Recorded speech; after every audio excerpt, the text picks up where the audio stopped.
Ya, halo teman-teman, kita ketemu lagi ya. Kali ini kita nggak mau servis dulu, kita cuma mau sedikit sharing saja. Karena eh, waktu kita upload video yang servis motherboard itu ternyata teman-teman kita itu banyak yang mengalami masalah di motherboard ya, dan banyak pertanyaan-pertanyaan yang susah dijelaskan via komentar ya.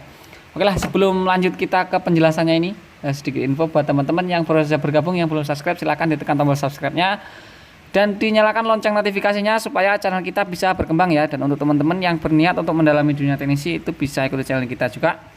Buka channelnya, kemudian tab ke bagian playlist, di situ ada playlist Ayo Jadi Teknisi. Jadi tentang alat-alat yang dibutuhkan teknisi, cara bongkar pasang isi, cara jumper menjumper, ya pokoknya tentang teknisi-teknisi itu kita bahas di playlist yang itu ya. Jadi silahkan dibuka sendiri playlistnya dan ditonton-tonton sendiri videonya. Oke lah.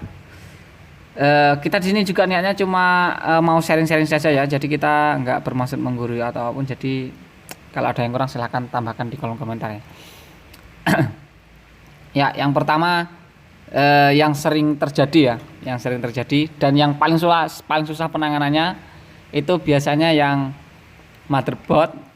Kalau dinyalakan itu kipasnya nyala, tapi nggak respon ya. Dia cuma nyala doang, kipasnya muter. Sebenarnya gimana ya? Itu bukan yang paling susah sebenarnya ya, tapi bisa dikatakan gampang-gampang susah lah intinya. Karena kalau yang motherboard yang dinyalakan terus kipasnya nyala, kemudian nggak tampil, itu bisa jadi dari RAM-nya yang bermasalah ya. Jadi RAM-nya kotor, itu bisa mengakibatkan nggak tampil di monitor. Yang kedua, dari VGA-nya, bisa dari VGA-nya yang VGA onboard ini yang nggak berfungsi atau bagaimana, itu bisa pakai VGA card.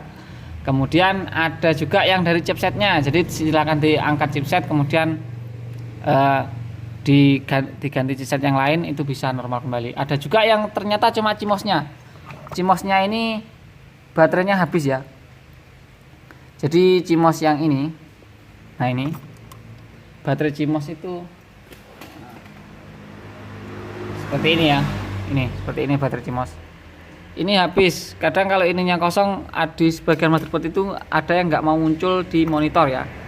Jadi kadang dinyalakan bahkan nggak bisa, kadang-kadang dinyalakan juga nggak bisa. Itu masalahnya cuma di CMOS. Tapi ada kasus itu yang dinyalakan motherboardnya itu mau nyala, kipas mau muter, tapi nggak tampil. RAM sudah diganti, sudah dibersihkan, masih nihil. Chipset sudah diganti juga masih nihil, VGA sudah diganti juga masih nihil, CMOS diganti juga masih nihil. Nah itu yang paling susah yang itu, karena kita harus nyari satu-satu ya, yang nggak normal ada di mana gitu kita harus nyari. Kemudian kalau kalau kita bisa melihat fisik, dari fisiknya ini biasa yang paling sering kita lihat dari fisik itu dari kapasitor seperti ini ya. Jadi fisik kapasitor itu yang sudah cacat atau minta diganti yang seperti ini. Jadi kayak mau meledak gitu ya. Nih kita lihat lebih dekat. Oke, di sini sekali lagi saya ingatkan, kita nggak bermaksud menggurui. Jadi kita di sini niatnya cuma sharing-sharing saja. Jadi kita bertukar pengalaman. Jadi ini yang sering saya alami atau saya eksekusi ya seperti ini ya.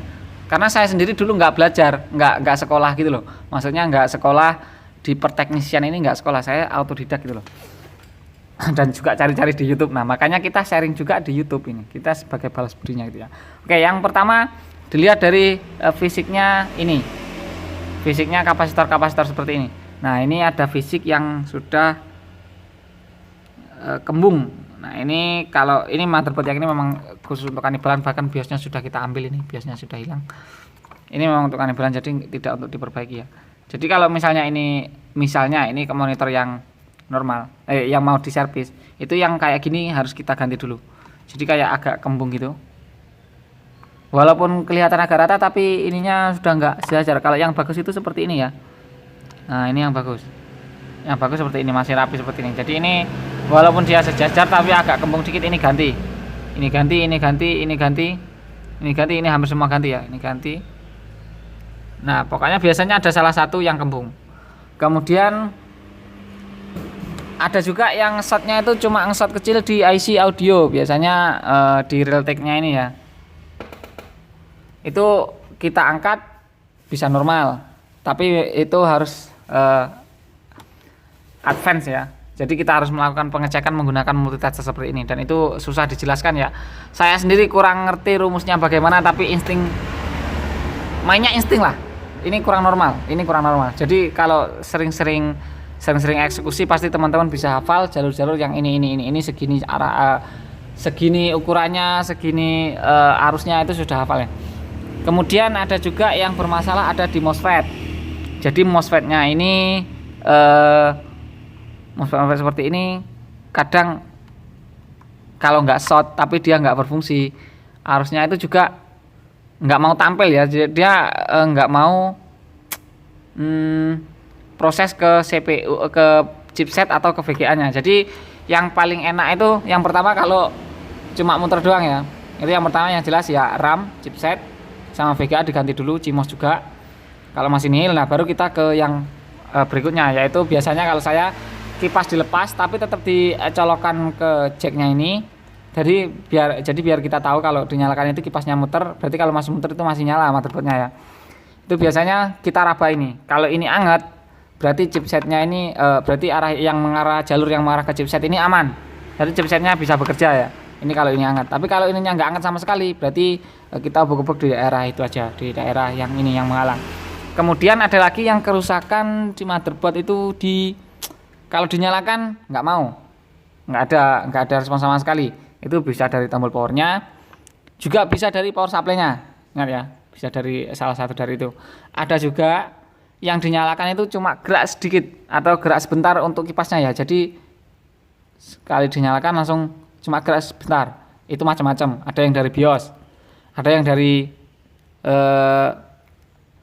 salah satu kapasitor yang short atau jalur yang short. Biasanya kapasitor sekecil ini biasanya yang sering short itu, yang kecil-kecil seperti ini. Biasanya kalau short seperti itu kita tembak MBR ya, kita tembak MBR. Tembak MBR itu kita tembak dari sini, impulsnya dari sini, nanti yang konslet akan meledak, biasanya seperti itu, gosong lah kalau enggak. Itu kalau dari saya, tapi untuk ya simpelnya seperti itulah. Jadi kalau yang dinyalakan cuma gerak sebentar tadi, itu kita bisa lepas kabel yang ini. Kabel yang mengarah ke sini, dari power supply mengarah ke sini kita lepas dulu. Kalau ini kita lepas, kita nyalakan, dia mau muter enggak? Kalau dia mau muter normal, keadaan ini dilepas, berarti jalurnya ada yang short, jalur ini ada yang short ya. Kalau dia dipasang nggak mau muter, berarti kalau dipasang ini nggak mau muter, kipasnya cuma muter bentar kemudian nggak muter. Kalau dipasang, tapi kalau nggak dipasang mau muter normal, itu berarti jalur ini ada yang bermasalah. Tapi kalau ini nggak dipasang masih muternya cuma sebentar, itu biasanya masalahnya ada di BIOS atau CMOS.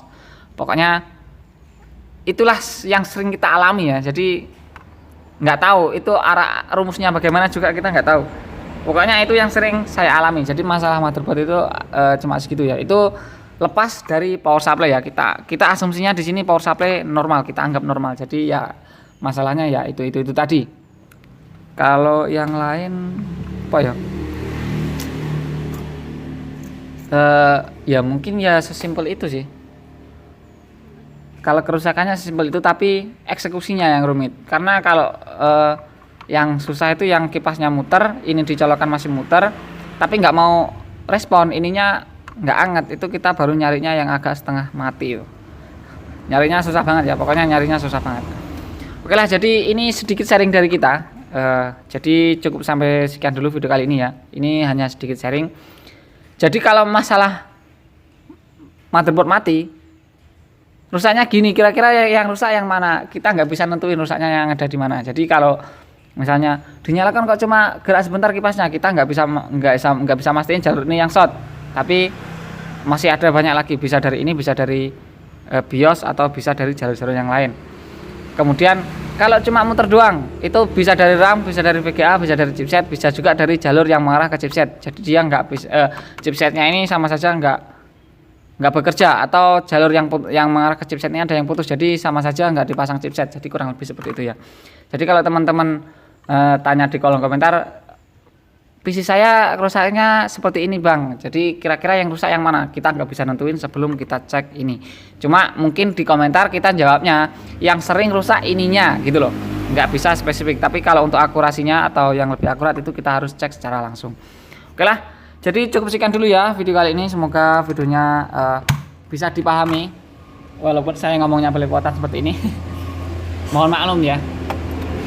Semoga videonya juga bisa dipahami dan juga bermanfaat untuk teman-teman yang sedang mengotak-atik motherboardnya yang rusak atau yang apapun itu ya.